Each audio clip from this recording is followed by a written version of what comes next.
America को Japan के Hiroshima and Nagasaki पर एटॉमिक बम गिरा 81 ईयर्स हो गए। एंड अगर मुझसे पूछा जाए कि अर्थ पर सबसे लकीएस्ट पर्सन कौन है तो मैं इनका नाम लूंगा, त्सुटोमू यामागुची, क्योंकि ये एक अकेले ऐसे थे जो हिरोशिमा एंड नागासाकी दोनों एटॉमिक बम ब्लास्ट में सर्वाइव किए। वैसे थे तो एटलीस्ट 160% पर जापानीज गवर्नमेंट ने ऑफिशियली डबल सर्वाइवल रिकॉग्निशन बस इनको दिया था। त्सुटोमू यामागुची जापान के नागासाकी में रहते थे अपनी पूरी फैमिली के साथ और वहीं पर काम भी करते थे, लेकिन 1945 की गर्मी में वो 3 मंथ की बिजनेस ट्रिप के लिए हिरोशिमा में गए थे। 6 अगस्त को वो अपने 2 कॉलीग्स के साथ हिरोशिमा सिटी से बाहर निकलने के लिए रेलवे स्टेशन की तरफ जा रहे थे तो उन्हें रियलाइज हुआ कि वो अपना हैंग को भूल गए हैं। ये एक तरह का आइडेंटिफिकेशन स्टाम्प होता है जापान में। इसे लेने के लिए जब वो वापस वर्क प्लेस पर जा रहे थे तो सुबह 8:15 AM पर उन्होंने एक अमेरिकन B-29 बॉम्बर को हिरोशिमा सिटी के सेंटर के पास लिटिल बॉय एटॉमिक बम गिराते हुए देखा।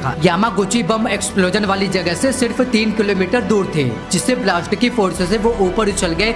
उनके कान का पर्दा डैमेज हो गया, लेफ्ट साइड की बॉडी जल गई एंड उस टाइम पे वो टेम्परेरी ब्लाइंड हो गए थे। जैसे तैसे करके उन्होंने अपने कॉलीग्स को ढूंढा, वो दोनों भी बॉम्ब ब्लास्ट से बच गए थे और अगले दिन वो सब नागासाकी चले गए एंड वहाँ पर ट्रीटमेंट वगैरह कराया। हैवली बैंडेजेड होने के बावजूद भी वो 9 अगस्त को काम पर चले गए। 9 अगस्त 1945 को सुबह 11 AM पर जब यामागुची अपने सुपरवाइजर को हिरोशिमा ब्लास्ट के बारे में बता ही रहे थे कि तभी एक अमेरिकन बॉम्बर ब्लॉक्स कार ने नागासाकी सिटी के ऊपर फैटमैन एटॉमिक बम ड्रॉप कर दिया। इस बार भी यामागुची एक्सप्लोजन वाली जगह से 3 किलोमीटर दूरी पर थे, लेकिन इस बार उन्हें कोई नई फिजिकल इंजरीज नहीं हुई। बस जो बैंडेजेस उनके बाउंड्स पर थे वो पूरी तरह से खराब हो गए थे। इसके बाद उनको काफी बुखार हुआ, हफ्तों तक लगातार उल्टियां करते रहे बट सर्वाइव कर गए थे। पर रेडिएशन एक्सपोजर की वजह से उनके बाल पूरी तरह से गायब हो गए एंड स्किन पर सेवियर रेडिएशन बर्न्स बने रहे। पहले जापानीज गवर्नमेंट ने इनको सिर्फ नागासाकी ब्लास्ट के सर्वाइवर के रूप में लिस्टेड किया था, लेकिन